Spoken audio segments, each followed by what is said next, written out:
posíbel que cheguemos a cerca de 13.000 sentencias firmes nos últimos anos na Galiza por acoso e por delitos vinculados á violencia machista.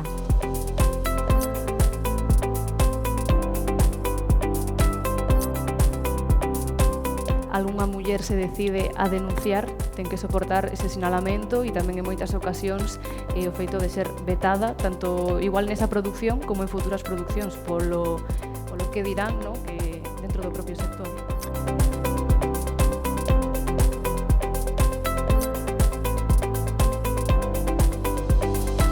Cuando hablamos de la cancelación, ¿por qué no hablamos de la cancelación de las mujeres? Porque a ellos claramente no los están cancelando. O sea, estoy segura que aquí podemos hacer una lista en 5 minutos de señores que no han cancelado, ¿no?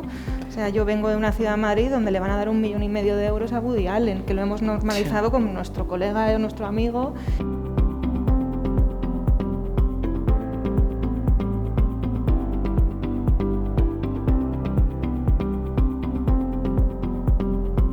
Nun proceso de 6 anos encontrei como 2 profesionais moi boas coas que me sentí moi ben e coas que sentí a sensación de xustiza, a sensación de vitoria, de ter chegado, de telo contado, de ser escoitada, pero a maior parte do tempo foi unha revictimización constante e a sensación de culpa e de estar sendo xulgada.